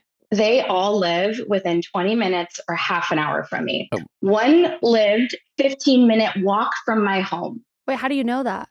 I know, guys. Did you get Because their they tell address? me, like, we know. Oh my They're God. talking every day for a year. I would have just pulled up at Yeah. some point. No, actually. Did you ever Hey. stalk their asses? No, not like actually stalked. 2 of them gave me their address. No, and if the police are listening, no. unrelated reasons. On the record, no. No. Okay, let's dive into the situationship you have specific questions with, and then we'll circle back and maybe just kind of talk about maybe some of the things you can do to prevent you from getting into these situations in the first place. Okay. So this most recent one, I should say to preface, the other 2 happened during the pandemic, like right at the beginning of the pandemic, and then right at the end of the pandemic. So the first time it happened, I was like, okay, like this is a weird situation, but the world is on fire. Like, what are you going to do? Sure. The second time it happened, I was like, okay, we're just getting over a traumatic world crisis. I guess I'm just have bad luck. And now this third time, there's no pandemic to be seen. And I'm super friggin' confused. So I'll just get into it. Okay. Please bear with me. This might be a little bit convoluted. But basically, end of April, I match with this guy. He seems fine. He's cool. We're talking. He's attractive. I'm into it, whatever. But I'm super busy at the time. This is a really busy time for me for work. And the conversation is just very like surface level, easy flirting, like nothing to write home about. And I could see, because we've then talked for about a week, and usually a guy will ask me out within like 2 to 3 days, right? And so this has been a week amount of time. And I'm looking at my schedule ahead of the month, and I'm like, shit, like I am about to get really busy.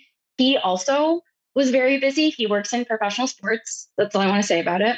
And so he traveled a lot and he's a very busy guy. So I see the writing on the wall here. Like he hasn't asked me out yet.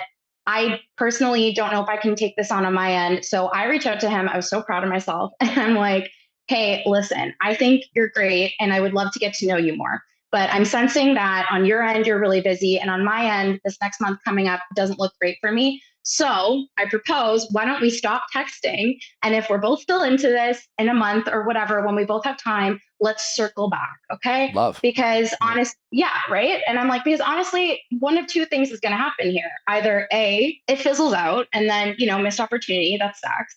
Or B, I start building up this like image of this guy in my head who's not real, right? Mhm. Who is like I've concocted in my brain and he's like giving me this curated version of himself through text messages. And then I'm going to meet him in person and be disappointed any other way, right? So not a good situation. So I pitched that to him. He freaks out. He's like, oh my God, no, I don't want a pen pal either.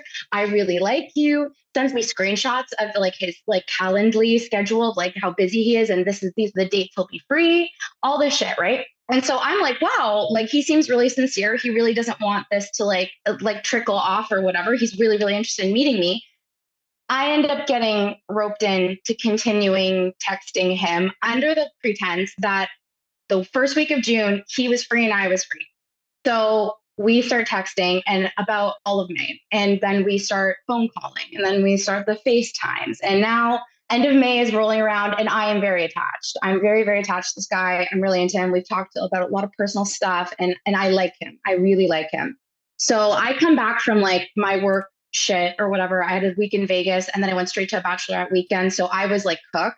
And I was super, super, super hungover one day. And I just like landed the night before and I was wigging out. And I'm like, oh my God, I like this guy. He's got about 2 more weeks on his end before he can see me. I don't know if I can go that long. I'm like kind of stressed. So I message him and I'm like, hey, listen, I'd love to revisit the no texting thing again, because I'm going to let you know, I'm just starting to trip out a little bit here. And I think I need a bit of a break. And I think it's a good idea. But I really want to see you. Obviously, I really want to see you. He freaks out again. And he's like, no. I think we can see each other. I think I can make time for Friday. I can make time for Friday. Let's do it. This is Monday. Friday, he can make time for me. So I'm like, are you sure? Because now I feel bad now because I know how busy he is. And now I'm feeling like an asshole and I feel like I'm being dramatic and asking too much, whatever. So now I feel bad. I'm like, no, like, honestly, it's fine. Forget I said anything. It's all good. And he's like, no, we can meet Friday. It's on. And I'm like, are you sure? He's like, yes. And I'm like, okay, great. Let's meet Friday. Friday rolls around. I don't hear anything all day. And I knew it too. I woke up Friday morning and like, you just have a gut feeling. Yeah. I woke up, the first thing I woke up and I thought in my head, I'm not seeing him today. But then I was like, no, don't think that way, Vanessa. Go shave your legs, do your hair, get ready. Like you're seeing this guy tonight. Yay, Friday. You know what I mean? 5:00 rolls around. I'm fucking pissed. I messaged him like, hey, like, how's it going? Am I sensing a flop coming along? And he's like, yeah, like, I don't know. I think so. Maybe the work is really busy. Something happened last night and I was really behind and now I'm really behind today. I don't know. So I'm furious. I'm heartbroken. I'm hurt. And I just say, okay, cool. I'm making other plans. Have a good night. He continues texting me as if everything's fine. And he's like, sending me photos of him at like the work site he's at. He's like, oh, like trying to be funny. I'm just like liking all of his posts to be like really passive aggressive because I'm furious, but I don't want to get into it right now, right? Like I'm too mad to talk about it. Then he sends me arguably the douchiest selfie I've ever seen in my life. Like absolutely insane. And I just lose my mind. I love like it was just so abhorrent. And I just was just like so pissed. What did it look and like? And then he's like, what was the selfie? Oh my God, this guy's like, okay, so he sends me photos all the time. He sends me pictures of himself all the time, right? And they're usually cute or funny or ugly, even whatever. This one is him like standing in the mirror. He's like looking up like this. No, you know what I mean? no. Like mug face or whatever. And he's like mean mugging it. And I'm like, what are you doing? Out of context, also completely out of context to any of the nonsense he was texting me beforehand. And so I'm just like, what do you want? Like, I literally like, are you being for real right now? I just said that. I'm like, are you being for real? And he's like, yeah, I get you're mad. I don't know what to say. I feel bad. So I say to him, like, respectfully, I can promise you, however you're feeling, I feel 10 times worse. So if you can't do better than that, then like, we're done here. Then he goes into why he was behind today. And allegedly the night before he shit his pants. Literally? I'm so sorry. And Okay. yeah. There was just no way for me to be able to see that as what was about to come out of your mouth. There is no world where I could have guessed that was the next part of that. She's like, and guess what happens next? He pooped. No, we actually can't guess. No, like there's no way of guessing that. Did he send you a picture of the toilet or like Wait, why No, did he he say shit that? himself? Like, and in his said, he's like, I didn't want to tell you this because it's embarrassing, but I was on the sidelines of the game and I had to run off the field and I barely made it to the toilet. This has never happened to me before. Yada, yada, yada, yada. And so that's why he had to cancel the date because he shit his pants. Yeah. 24 hours later, right? First of all, poop stuff makes me laugh. I actually do find it really funny. So it disseminated like my anger instantly. I was like, that's hilarious. Did he know this about you? He knows I'm an easy laugh. Yeah. He knows I'm funny and I can laugh, right? So I feel bad for him and I'm like, okay, whatever. Like I'll let this brush pass. But then I did say for the third time, I say to this man, okay, you know what? I'm cooked for real. That was not a really good interaction that I enjoyed with you. So you have about a week and a half before you come back. No texting until you come back. And if you want to see me, great. You don't want to see me, I understand. And he's like, I'm going to text you. I promise. As soon as I get back, I really want to see you. All this shit. So I'm like, okay, beautiful. So he goes away for like some games, travel, whatever. And it's about a week or so of time. And I knew the day he was coming back because remember, this guy sent me his schedule like 50 times. So throughout that whole point, he's liking my stories and I'm liking his stories. He's posting stuff on his stories that he doesn't usually post that I feel like were like signs for me. Like, you know, the girls like, we're full of shit, that kind of thing. Right. And so I'm like, okay, like it's still on, right? Like he hasn't lost interest. Finally, the days he has come back, he's here. A day goes by, another day goes by. I hear nothing from him. I now message him and I'm like, so are you like trying to make me sweat here or are you over it? He's like, no, I have COVID. Interesting. He's like, yeah, all this travel. Like, proof. Send the test. Send the test. He's like, yeah, right. Like, show me your COVID. I'd also like proof that you shit your pants as well. While you're at it, can you send all the evidence? Yeah. So yeah, he like gives me this shit, and now I feel bad for him because like, why would you? I'm like, as I'm telling you this story, you guys, I feel so insane. Why would you lie about these things, right? So I'm like, I'm so sorry. Like that sucks. And mind you, he has an Italy trip coming up the week after. And I'm Italian. And if you know anything about Italian people in North America, like all we give a shit about is being Italian. It's like our whole personality, whatever. So I'm like sending him links for when he's there. I'm, like, you need to eat this, you need to do that. I'm like, I'm more excited about this trip than he is, right? Like he's going to my homeland. So I'm talking to him about this trip and I'm like, you just need to get better for your trip. Maybe I can see you before that, whatever. It's just like we're texting again. Things are normal and fine, whatever. Finally, the day before the trip comes and I don't hear from him all day, which is not completely irregular. Sometimes we'll go a full day, no texting. It's fine. But I didn't hear anything the day before. And then the day of, I knew for a fact that he told me he had an overnight flight at 11 p.m. and he booked to actually work for himself during the day. And we had this whole like back and forth about like, that's crazy. How are you going to be able to get ready for your trip and then go to the flight? Like I could never do that, whatever. So at around 12 o'clock that day, I text him, are you excited for your trip? Oh my God. Like, are you all packed? I don't hear anything from him. That's fine. I figure he's busy. This is when I write in to you. And I'm like, okay, Nick Viall is going to tell me how I'm going to get this guy to get me to go on a date with him. When he gets back, I'm going to be prepared. Nick's going to give me the answers. So delusional, right? So I write into you guys and my question was going to be, how do I get this guy to like friggin' see me, right? So 5 o'clock rolls around, 6, 7, I still don't hear from this guy. I'm now thinking he must be so stressed from all the work he had to do today and this flight he has tonight. Poor guy.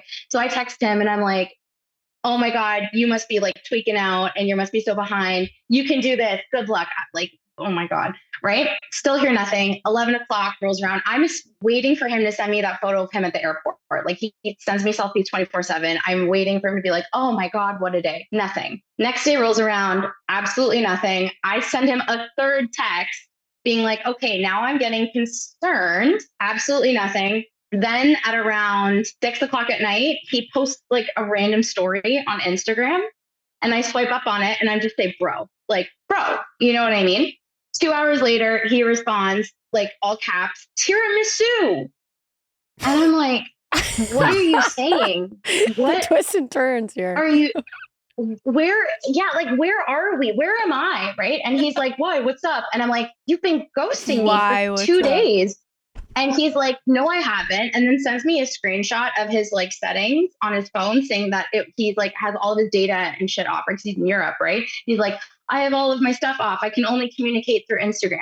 And I'm like, what are you talking about? First of all of the messages are on delivered. It says on my phone, they're all on delivered. Second of all, I know for a fact, and the Gen Z of the household, can you please verify this? But if it's like not Instagram, iMessage, it's all on even Wi-Fi. if you have, yeah, they still deliver on Wi-Fi. Like I'm not stupid. And also, mind you, I know when you left on this flight, I sound like a crazy person. I know when you left on this flight and you, like, what are you talking about? And he's just like, well, I'm sure I'll get them when I come back to the messages, ignoring everything I'm saying, totally being so nonchalant about all of this. And then it's at this point, I was like, okay, I need to put my phone down because I'm so angry. And I feel like a crazy person talking to you right now.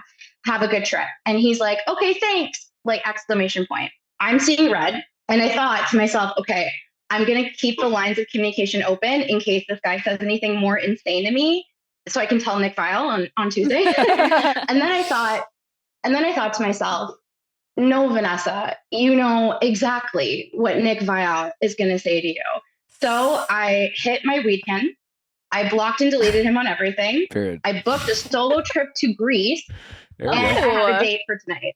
Okay. Period. There's a happy ending to this story, but I'll be real with you. He's in Italy with a woman. I'll be telling you that much. I was going to say, have you Googled him? Because I'm like, this is giving like married man. Like No. Oh, yeah, I should have clarified. He definitely is not in a relationship. And I know this because we have a mutual friend who I hit up right away. And I was like, yo, what do you know about this guy? She said he used to be a regular at her bar. He had a long-term girlfriend that she and apparently everyone, including his family, hated, which to me should have been a red flag because it's like, why do you know that his family hated her if he didn't tell you? But anyways, I digress. He had a long-term girlfriend up until March. And then they broke up because she moved to London for work. And London's not a far flight from Italy if we're thinking about it like that. You know what I mean? Too close for comfort. So my question before was going to be like, how do I get this guy to see me and date me? But now my question is why are men doing this? Like, this is insane. This is the third time. Why is this even like everything I've been told about dating and men is like, they want to get off the app immediately and see you and have sex. But this is like the opposite. This complete opposite. I think they just want the emotional thing. I think anytime this is so funny because I had dinner with some girlfriends last night and one of them was telling me basically the exact same thing. She's been like talking to this guy for months and months and months and months. And she's like, we live 15 minutes from each other. Like, come over, let's hang out, let's go to dinner, let's do something. And he won't do it. And I think anytime there is a scenario where the man prefers to talk over the phone or over text and not meet you in person, there's something he's hiding. 100%. 1000%. Way easier to hide something over the phone. I don't know if it's a girlfriend or wife, but like there is something about him that he is hiding from you. That's what I think. And it doesn't always have to be like a girlfriend or something that obvious. It could just, who knows what it is? I think the point is, who cares? Yeah. Like, maybe he has a micro. And I think also, he could have prosthetic legs. Yeah. I also don't think it has to be even that like nefarious at times. I think, first of all, like to help you out, you have to stop trying to figure out why men do this. And men might do it for different reasons, right? It could be they're hiding a girlfriend, they're hiding a second family. You know, he's trying to get back together with his ex. That maybe that kind of dark, more nefarious, manipulative things going on. Also, in 2024, like I think technology has created this like universe, like catfishing and things. Like, why do people catfish, right? Like, people like to make fun of people who've been catfish is like, oh, they're crazy, they should know better. But the thing about catfishing is these people are like getting to know these people. Whether it may not be real people, but they're building these emotional connections that they can be very, very detached from, right? And so I think why do people do this, including men and women, is because like he's getting, you got something out of this. You even said for yourself, like you developed this connection. It might not have been a real connection. It probably was a connection, like mostly it was in your head, but you woke up every day looking forward to message with this guy. For sure. You know what I'm saying? Like you enjoyed talking about this guy with your girlfriends, you know? No, I didn't well, actually. I made another rule that I'm not allowed to talk about okay, well, that's guys good. until like the third date with my friends because they all poison my mind and make me think we're getting married. That's great. Well, I love that you have that rule, but that rule doesn't do you any good because you're so like, it's like, fine. You're isolating. Your yourself rule in it. has like, it's more of a rule about protecting your ego and not sounding foolish to your girlfriends rather than protecting you from these guys that you're investing in. And allowing your friends to hold you accountable. Yeah. So you're like, I won't tell them yet. Like, but you're Fair. kind of hiding it from your friends, not like holding yourself accountable. For sure. They probably would have told you. They would have been like, babe. Ooh. Within the first like couple minutes of that story, I was like, she has to go Something's far, going far on. away from this man. Yeah. But also you have to recognize Yeah, too, it's and just like, that's how Nally and I met at first. We met online, you know, granted it only took 2 or 3 weeks for us to meet in person, but like I've gotten to know other women before, you know, I know nothing happened before I met Natalie, but like in an alternate universe, like it can be fun to get to know people online because there's a freedom to it. Like you can kind of be honest about things that you know, he can tell you he shit his pants. Like you're kind of not a real person to him. You know what I'm saying? Yeah. Like there's a certain level of like, you know what, I can kind of tell you anything. Well, I can tell you anything because like, I'm not really invested. You're not even real. You are investing so much time and energy trying to figure this person out. You have all these rules. You're waiting up. He's going to ghost me. This guy is a total fucking stranger to you. Yeah, You don't know him. He's not even real. I know. You know, so everything you are learning, you're learning about him without really knowing him, you know, because you could have spent 3 years talking to this guy online. Were you FaceTiming? Yeah. Yeah, okay. Yeah. But even that's how I still, know you they're could be not catfishes. you could be FaceTiming them, but like until you meet someone in person, you're still like you still don't know a lot about them. Even if it's just like their aura, their scent, like their vibe, just little And things that that's go a long why- way about, you know. But like Yeah. but why were you so willing to invest so much energy Time. and time with Dude. someone who like you didn't know? I tried. I was like, let's not do this. Let's cut this shit. And you text me when you're free. I tried, but he seems so sincere. And he seems so like, I don't want to like risk losing you to like someone out, like that whole thing. And I fell for it. I'm an You idiot. said something earlier that I No, you're not an I'm idiot. delusional. You're not. No, You're no, not. no, I'm no, you're not. delusional. For People sure. lie. It's not your No. fault for believing No. it. Yeah, it's also not your fault for wanting to like, see the best in people. Yeah. Like what you wanted, like you liked what you Yeah. saw or what you heard, and you wanted to ride for it. I don't think there's anything wrong with you. I think it says more about him. But at the same time, I think the main thing you need to look back to is you need to follow your gut. Because at the beginning, you knew something was funky, and then you let him continue to convince you otherwise. But you should have just listened to yourself in the beginning. Yeah, you ladies are being really kind. Well, you know how Nick is. So. Yeah, here we go. You said, I forgot what you said. It was when you first tried to set that first boundary with him, you know, and you said all the right things, and Yeah. you know, and then you said Yeah. you said something that really, it stuck with me and I wanted to bring I it back. said, was it that like one of two things could happen? Like either this fizzles out or I build up someone in my head that's not real and I get attached. Because I No, you definitely said thought that about you felt bad for, you said that you wanted Yeah. to see him and you felt bad for pushing him to see you. Yeah, there was that. Yeah. Well, first of all, don't ever feel bad for enforcing a boundary. So recognize what your boundaries are. Mhm. You know, your boundary was like, I'm not going to invest a ton of my time and energy in people I haven't met in person. That seems normal, right? That's a healthy boundary, right? Super easy to enforce, right? Not that complicated. Mhm. You tried to do that. And listen, that's fine that he's busy, right? But like, it doesn't, you weren't doing anything crazy. You didn't say, screw you. You didn't lose your shit on him. What are you No. apologizing for? Right? You just simply said, listen, you're busy. I'm busy. I want to protect myself. You don't even have to explain why you're setting this boundary. You do not have to explain normal things to people. Like, hey, I just don't want to get super invested and waste a bunch of time with someone I haven't met in person. Right? We're strangers for each other. And he was like, no. And like, why were you so willing to like not enforce that boundary just because he disagreed with you. You know, again, it's your boundary. And even though he wanted to keep talking, you thought that was like, oh, well, his desire to keep talking to me, even though he can't see me in person, is more important than me knowing that until I meet this person in person, I am risking falling in love with a not real person.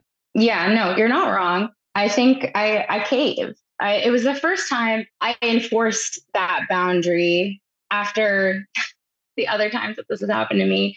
And you know what? If I'm being completely honest with myself, I got the response I secretly wanted, which was, no, like, I don't want to lose, like, you know So what I you mean? weren't He actually made that enforcing a this, like, boundary, you were setting a trap.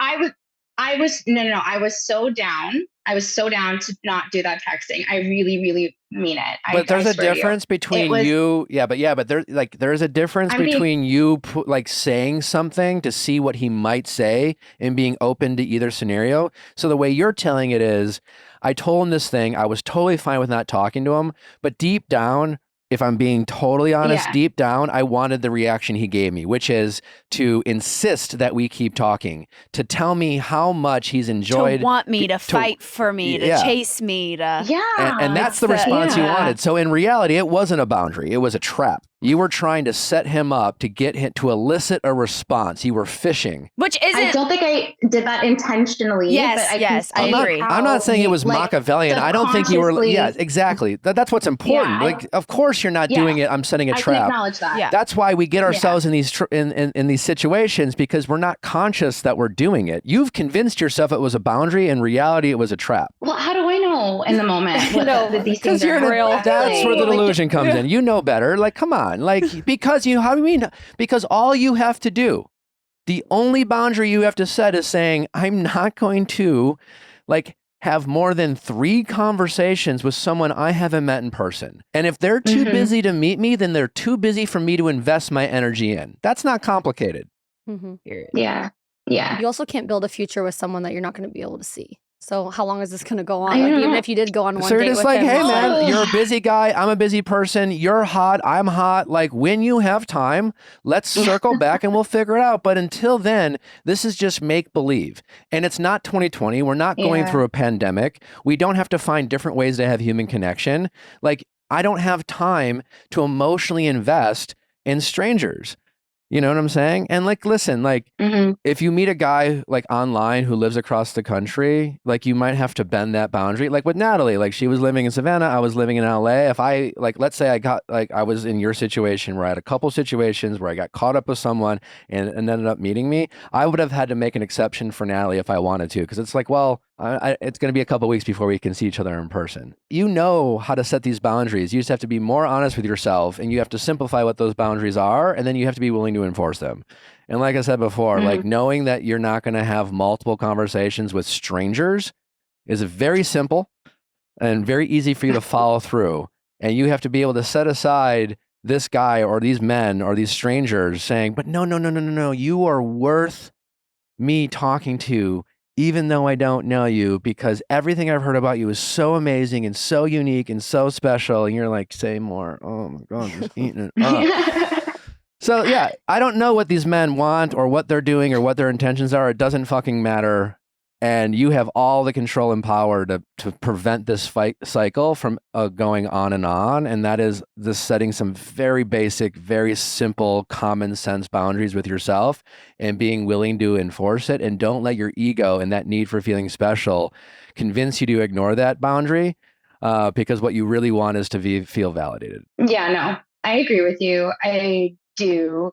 I think it's just hard because a part of me thinks, like, I don't know, like, I go for these guys that are very, very busy because I'm a very busy person and I very much prioritize my life before anything, my career, my friend. I'm very blessed. I have a great life. And I feel like I go for these guys that are, like, quote unquote, on the same level in terms of, like, their expectations of time. Like, I'm not looking for a boyfriend where I see him every day. That sounds, no, respectfully, like, insane to me. Like, I don't want a man in my house type of thing. But I go for these types of guys that I think are more unavailable because I'm kind of unavailable. And as you were talking, I've been, like, thinking about it, and I'm like, am I doing this because the version of them in my head is way better than anything that they're going to have in real life? Maybe, but you know what won't. I mean? Maybe, yeah, but you have to be willing to find out for yourself. Also, and I'm just like giving you some tough love here. I'm not denying that you're busy, but you're not that busy because you clearly have a bunch of time to spend your emotional energy investing in a total stranger. And you are acting like your thoughts that go on in your head and you taking the time to share this story with us isn't like time that you could be investing in work or friends or all these other things. So like you're not as busy as you say you are because you are wasting a ton of energy on these strangers. So yeah, no, that's fair. Okay. It's fair. Okay. All right. So listen, the good news is you're not crazy, you're not delusional, you're like very close to being able to do this, but just when you catch yourself saying like, I don't know what these men are doing, I can't figure these guys out, like that's a signal to you. The one thing that's like, why would a man want this? I don't know. I don't care. You cannot get inside of a man's head. Yeah. You cannot try. You don't want to be in there. Well, that's your ego. That is you. That is you saying, I'm so special that I need everyone to explain their intentions to me. And that's way too complicated and impossible because like I can't speak for all men. I'm not like all men. I'm not like all people. You know what I'm saying? Everyone's different. I can generalize and I can guess, but that's way harder for you to just not invest in a bunch of strangers and let them say, hey, do you want to meet? And if not, you just move on, and you're just trying to figure out it's a bit entitled, to be honest, that you think you're entitled to knowing everyone's intentions and figuring it out, and instead of doing that, why don't you just focus on your rules and your boundaries and simplify that and then let the people who actually want to meet you and actually want to get to know you, allow them to come into your life when they're ready and when you're ready as well. Yeah, no, I think that's totally fair. I just am so curious. Like I need to let it go. I know. Yeah. I need to let it go. I'm just so curious, man. But I'll tell you the answer. There's a million different answers. Again, you have to let it go because you are trying to justify all the time you wasted. You're doing the thing where it's just like, I can't break up with him because I've been dating him for so long. I need to know this answer because I've invested already so much in this guy. You got to let it go. For sure. You just have to call it what it is a sunk cost. And instead of investing more because your ego is demanding answers, you just have to be willing to let it go. And until you do that, you're always going to be at risk of investing in bad investments. Like the problem here is not these men. It's your willingness to keep investing in a bunch of things that are saying, hey, I'm a bad investment. I'm a bad investment. And instead of you cutting your loss, you're just like, let's just see if it can turn into a good investment. Yeah. Let's just try, let's give him one more shot. Like the fact that you were like saying, like waiting for a picture for him, like when you say it out loud, yeah, it is kind of fucking nuts. You gotta like, you just gotta stop. Yeah. So, all right. You're right. No, you're totally right. I agree with everything that you're saying. And I appreciate the scolding because I think I needed to hear it, which is why I wrote in. Because as I was writing it in, I'm like, honestly, he needs to like absolutely hand my ass to me right now because this is just so unacceptable. So I appreciate it. All right. Thank you. Thank you for the call. Check back in with us in a couple months and see if you've changed your perspective on connecting with strange men online. Or if you finally met up with them.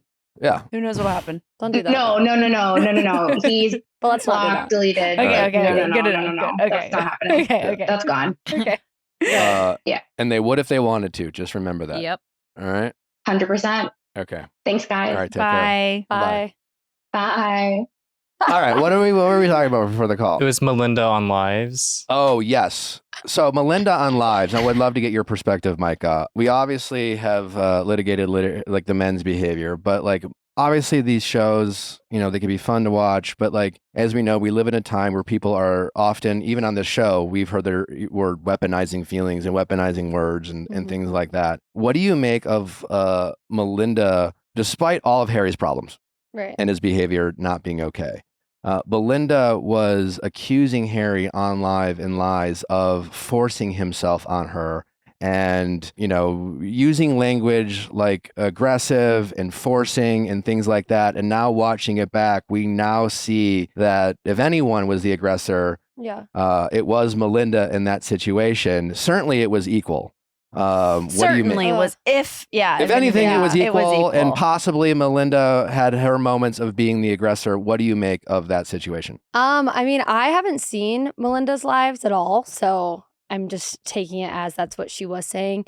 I think that when people like us, we are like literally so in the media and people take every word, you know, and run with it. I think you need to be careful what you say, especially when you say things like, what was it? Force himself on her. Yeah. Not only is that a lie, but that's also something that could be detrimental, like to someone. Like if that's not true, don't say that. Like for all of Harry's faults, like you don't want to put that out there. That's something that could like really affect him and his life and career. It's like, I'm all for like team not Harry, don't get me wrong. But at the same time, it's like, if that's not true, that's just absolutely not something that you should say. He can be wrong, and it doesn't is, justify making up things. He's doing plenty on his own that we don't need to make up accusations that of things he's not doing. 100%. Do you think everyone just thought there was no footage of him and Melinda?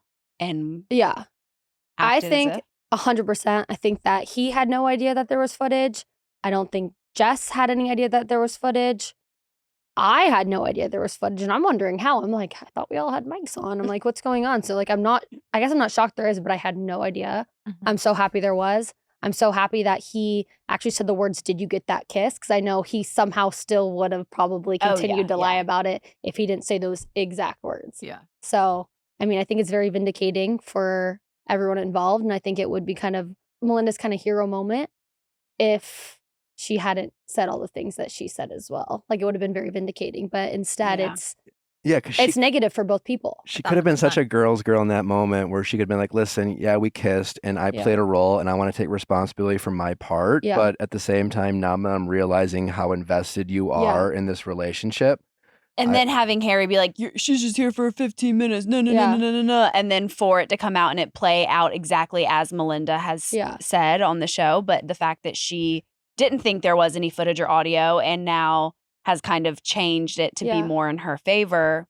I think that is a good point though, because it's like if Harry was telling Melinda, because at this point Melinda hasn't even seen Harry and Jess together, I'm pretty sure. Yeah, so she probably doesn't even know. So she doesn't. So there's no way that she knew that Harry and Jess were like. Well, she came to the house and he kept talking about her boob job. Yeah, that did happen before the mixer. Oh, because she was at the house. Okay, so maybe he did. Maybe she came in on a date with someone. Oh, but she could have still maybe not been totally aware. Maybe I mean, to give her a benefit of the doubt, maybe she was like, I don't know, we're a perfect match. Yeah. Or where things were at that point. Like if he was feeding to her like, oh, like, because she said that he was saying that him and Jess probably didn't have a future because of where they lived. Let's say that was said. Let's say that she was choosing to believe that.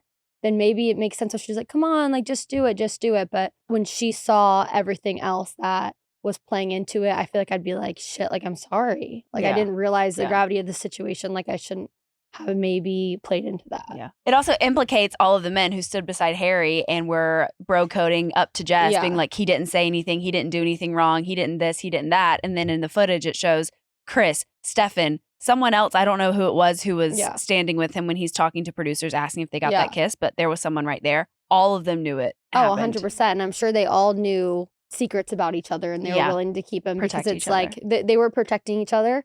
And I think so dumb because it's on fucking camera. Yeah. It wasn't on camera. They had audio of it. Yeah. But still, they wear necklaces. Yeah, they're microphones. They're all right mic'd there. up. If you've been on a reality TV show once, you should know better. Like, if you have a mic around your neck, you are 100%. You're being recorded. Yes. Like, I think, I think Harry could have done anything in these moments, and the boys would have stuck beside him. Like, could have cut off one of Stefan's toe, and he would be like, "That was my fault." Yeah.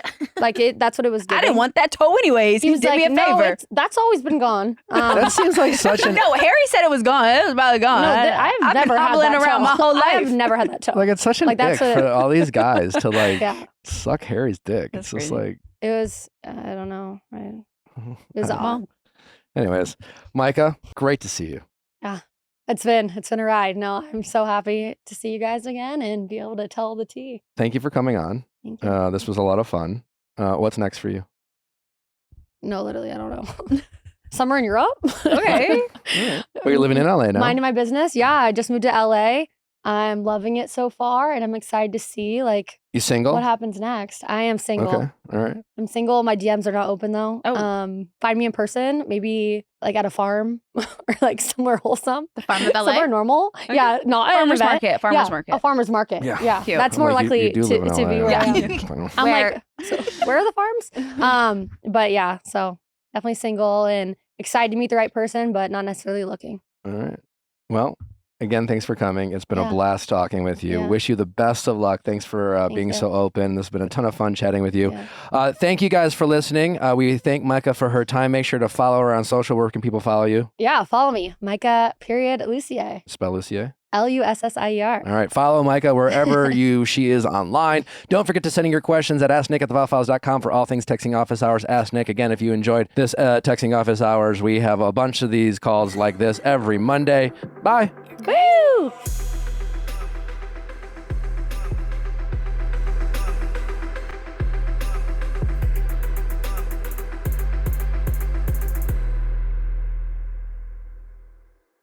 Hey guys, if you loved what you listened to, make sure you hit that subscribe button below. Thanks for listening. We'll see you next time.